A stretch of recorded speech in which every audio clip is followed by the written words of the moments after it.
Have you ever laid awake at night and wondered, who am I really? I mean, when all the lights go out, when there's no one to impress, no expectations to manage, do you ever ask yourself, who am I and why am I here? The answer to that question is going to be found in today's message. Stick around. Welcome to this edition of Living on the Edge with Chip Ingram. The mission of these daily programs is to intentionally disciple Christians through the Bible teaching of Chip Ingram. And you know, for centuries, people have been asking that question Chip just posed, who am I? Sadly, many are desperately seeking that answer out of frustration or despair. But today, as we pick up in our series, Momentum, Chip's going to give us some hope by explaining why this isn't just a philosophical question without an answer. We have a divine purpose from God, and He's ready to tell us what it is. So if you're ready, here's Chip with his message, Learning to Come to Grips with the Real You, from Exodus chapter 2. We're going to ask and answer a very personal question that we all unconsciously, under the surface, are always asking, but often it never comes up to the front. And that is this: who do you really think you are? Not what you want other people think you are, not what you think other people think you are, but I mean when you take off, whether it's the makeup or the job or the success or the hurts or the pain or the abuse, and you peel away all the stuff and you look in not just to the mirror, but the mirror of your soul. Who are you? Who do you think you are? The question is not an easy one to answer, as there are many factors and many people who try to tell us who we are. To complicate matters, our desperate longing for approval drives us to seek, and to look and act and be what we think others want rather than discover who we really are. I'd like to tell you that if you're, like over 50 or over 40 or over 60, you won't have to deal with this, but you will grapple with this all the days of your life. Who are you really? And how clear you get on answering that question, how accurately will determine the quality of your relationships and the contentment. Because see, an awful lot of people are doing a lot of stuff in lots of areas, looking for peace and contentment, because down deep, they don't know who they are. And if the truth is known, they don't like who they are. Raises the question, so how do we come up, what factors develop this kind of invisible picture, this MRI we have of who we really are? I mean, how do we get that? Our family background, our environment, our personalities, the significant others, role models from our childhood, the values and belief systems we were taught, all play a critical role in the formation of our identity. And so just when you list those, it gets pretty complex. You want to have fun with some people that you like and you trust and have a great discussion, just sit down over coffee sometime this week and say, who are the top 3 people, and for good or bad, and the top 3 major events that shape the snapshot that comes out. This is down deep who you really think you are. So here's the question I want to tackle with you. So, who are you really? If you open your teaching notes, we're going to jump in to Exodus, and we're going to get some answers. We're going to look at the life of a man named Moses who had quite a journey trying to figure out who he was. At one point, he thought way too high of himself, almost blew it. At another point, he thought way too low of himself and almost blew it. Because here's the key. Here's one thing you need to understand. If you don't get a sober self-assessment and understand who you really are, not who you want to be or not who you think you are, you will never fulfill the divine calling God has for you. God made you in a certain way. You need to know who that actually is, because you're made for a purpose. You are His workmanship, created in Christ Jesus unto good work, a good work that he has for you, that before the foundations of the earth, he's got a job for you that'll be the most thrilling, the most fulfilling, and the most impactful. And he made you in a certain way to fulfill that. But if you don't know who you are, you'll miss it. Moses almost missed it. Notice as we open it up, it says, Moses' journey reveals how to come to grips with the real you. And I want to underline the word journey. This is a journey. This isn't like, oh, I really now know who I am. I got it all down. I went to one service. It was great. Moses' parents, childhood, education, and experiences were God's preparation for him to fulfill his divine design.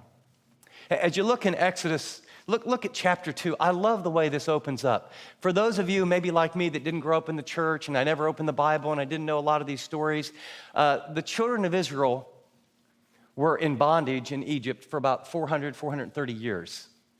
And Joseph was the great deliverer, and then he died, and then there were a bunch of pharaohs that came, and now they don't remember who Joseph is. And here's all they know. They got all these Hebrew slaves, and there's so many of them, they're afraid that these Hebrew slaves are going to have a revolt and take over Egypt. And so they decide, you know what? The boys got to die. So if you have a little boy, infanticide. We kill all the little boys, the girls are okay. And then you get this story of these parents. Notice chapter 2. During this time, a man and a woman from the tribe of Levi got married.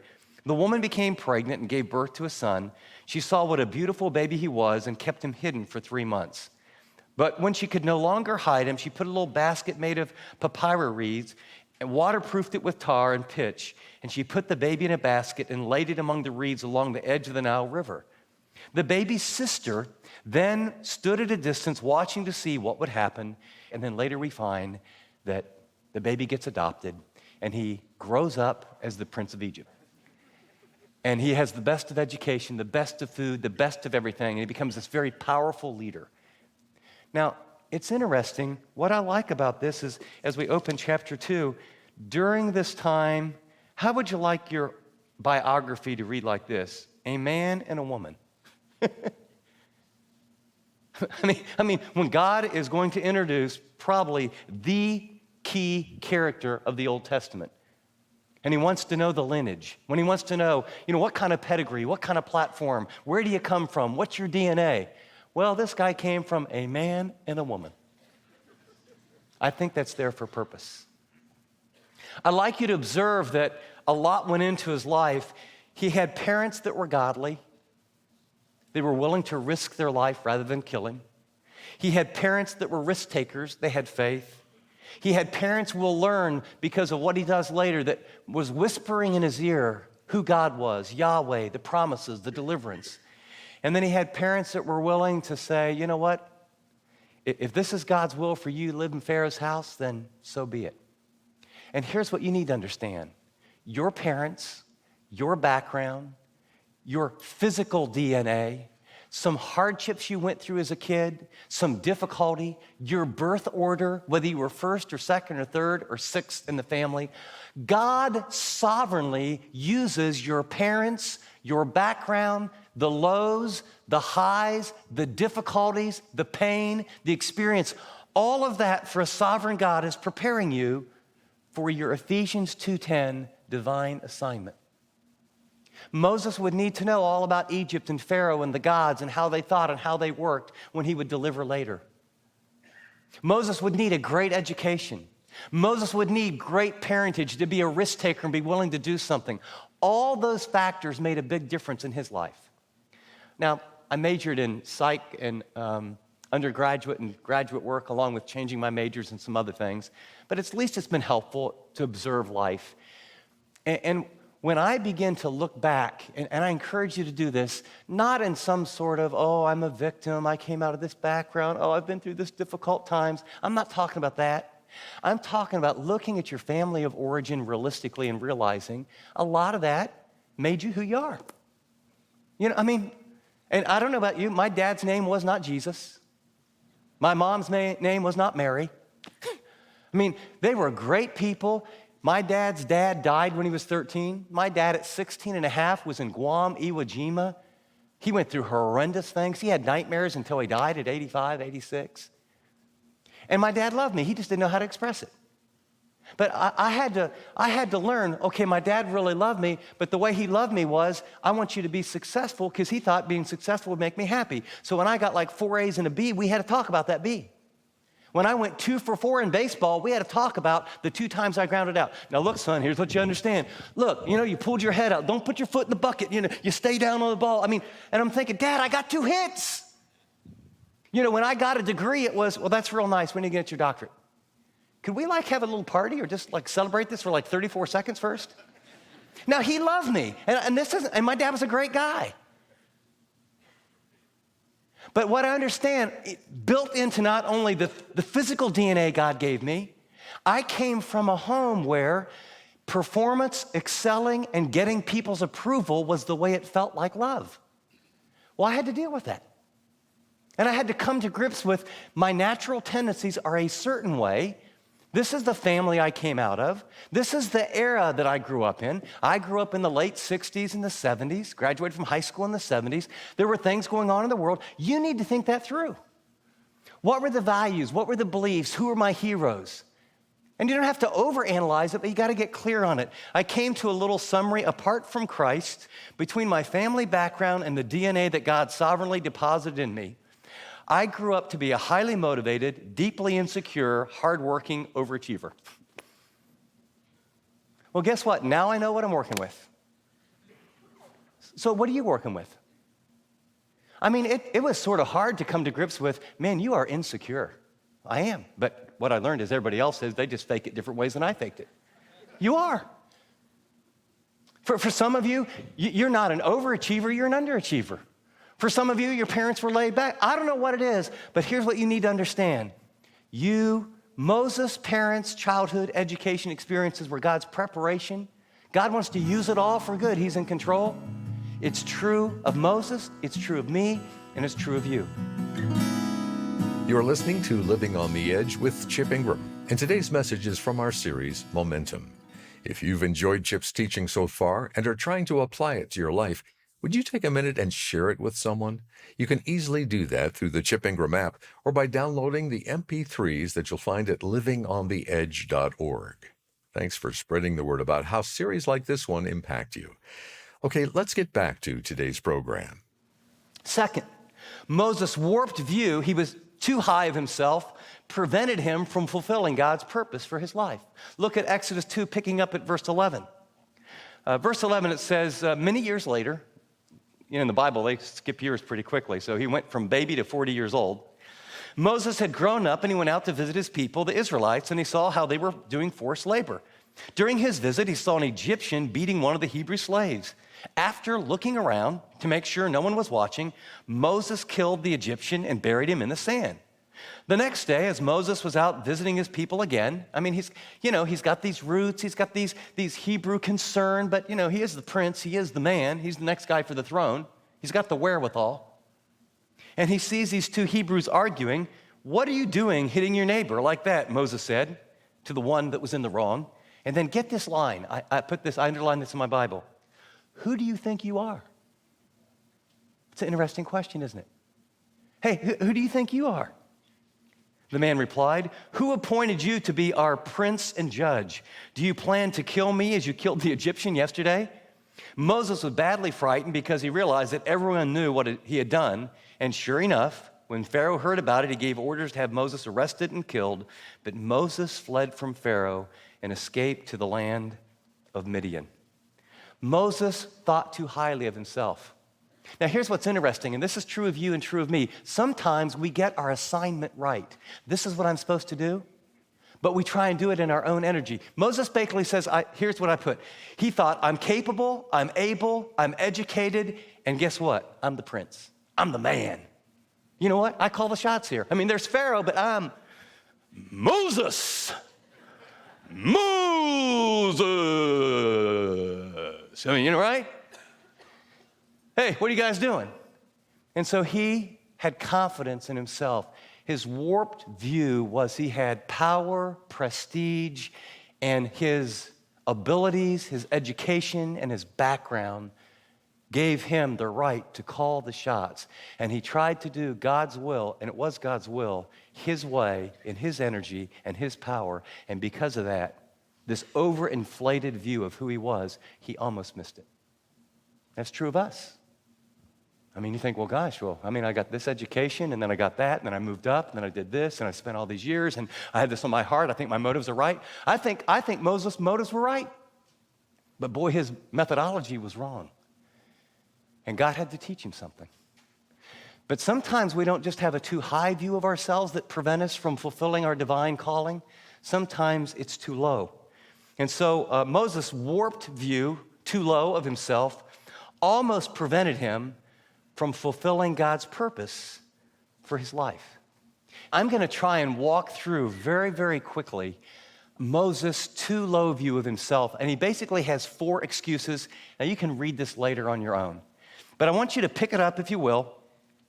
And in chapter 3, Moses was one day, he's tending his flocks. He's been out with these sheep. He's got a new world. He's got a new wife. He thinks his life is over. He's hiding. And as he's out on this rocky terrain, he sees this bush.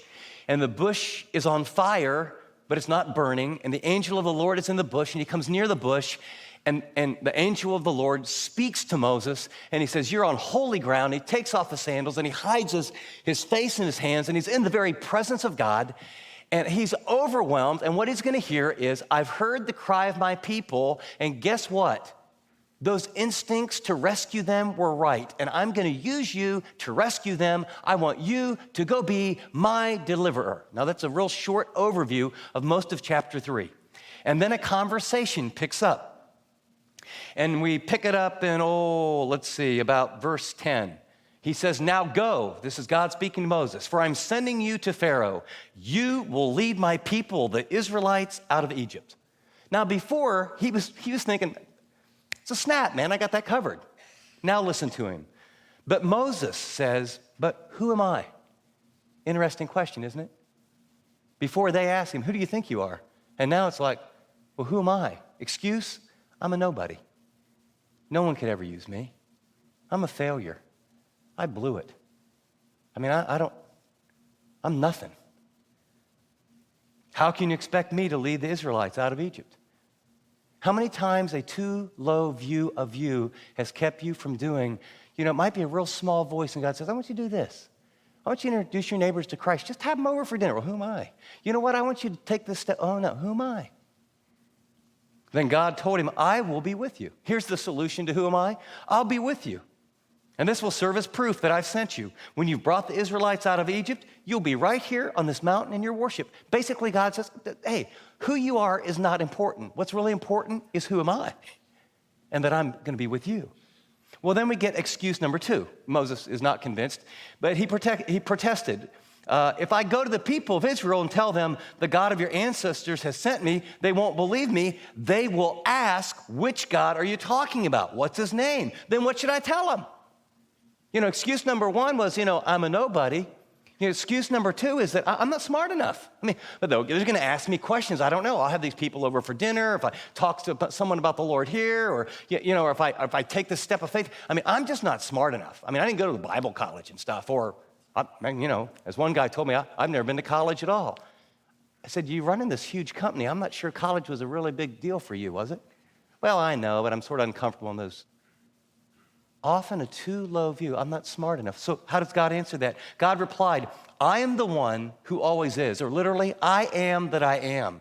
Just tell them that I am. The ever-existent one is the idea.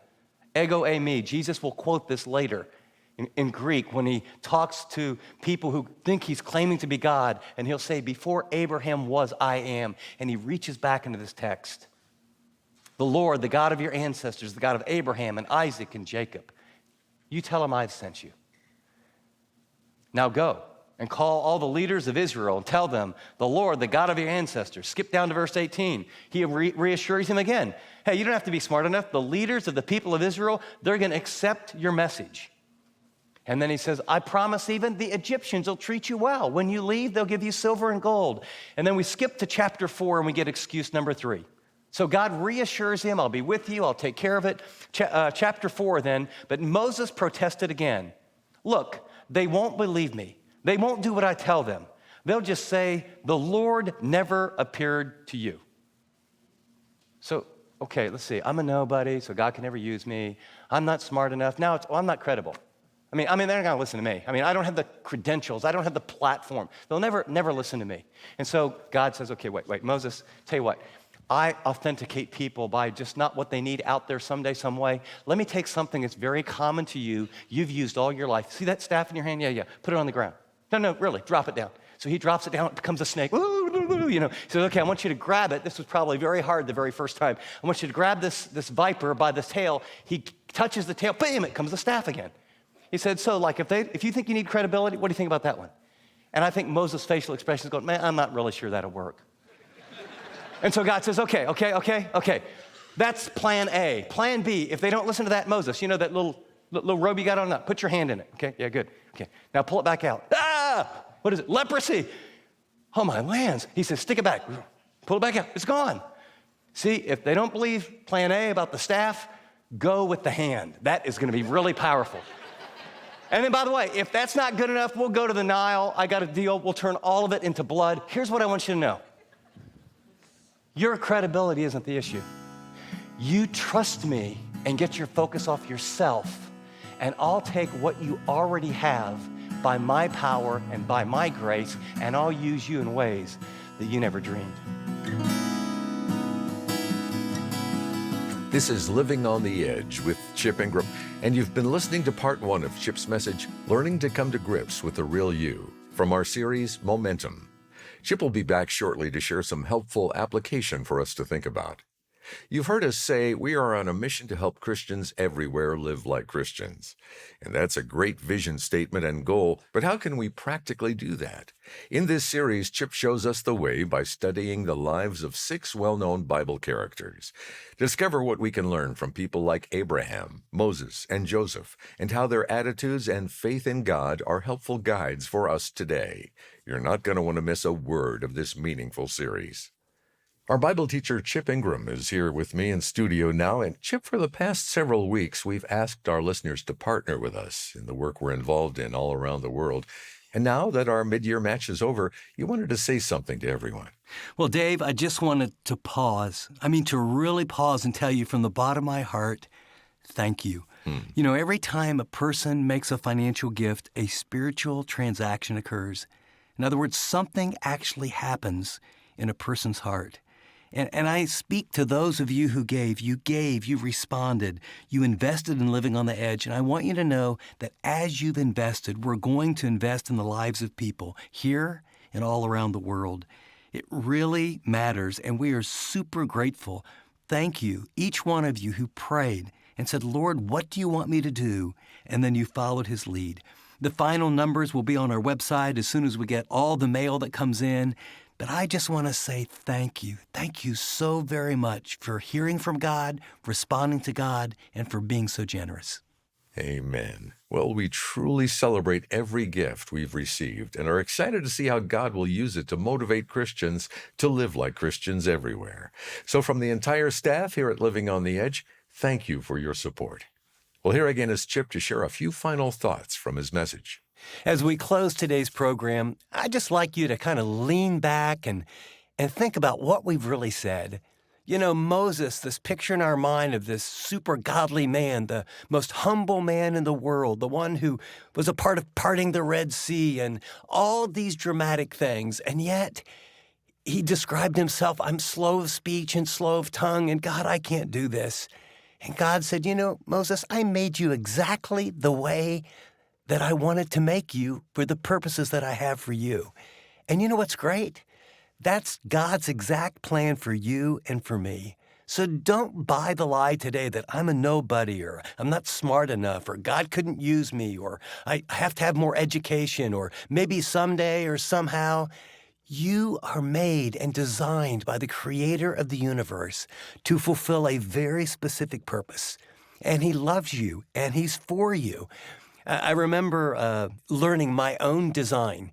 studying the scriptures and discovering that God had given each one of us at least one spiritual gift.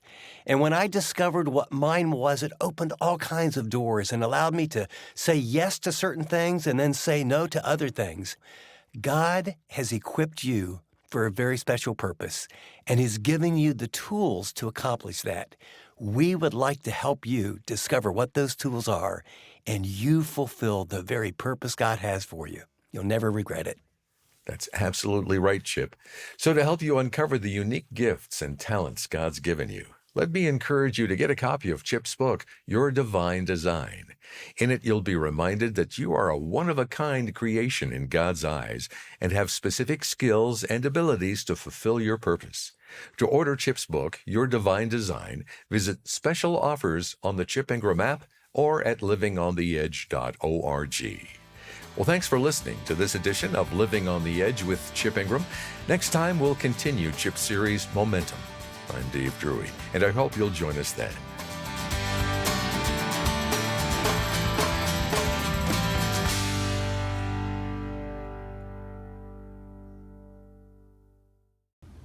Thanks so much for watching this video. If you'd like to watch more content like this, click and subscribe here to our channel. And by the way, if you'd like to know more about Living on the Edge, find out about more resources, maybe get on the mailing list, go to livingontheedge.org. See you next time.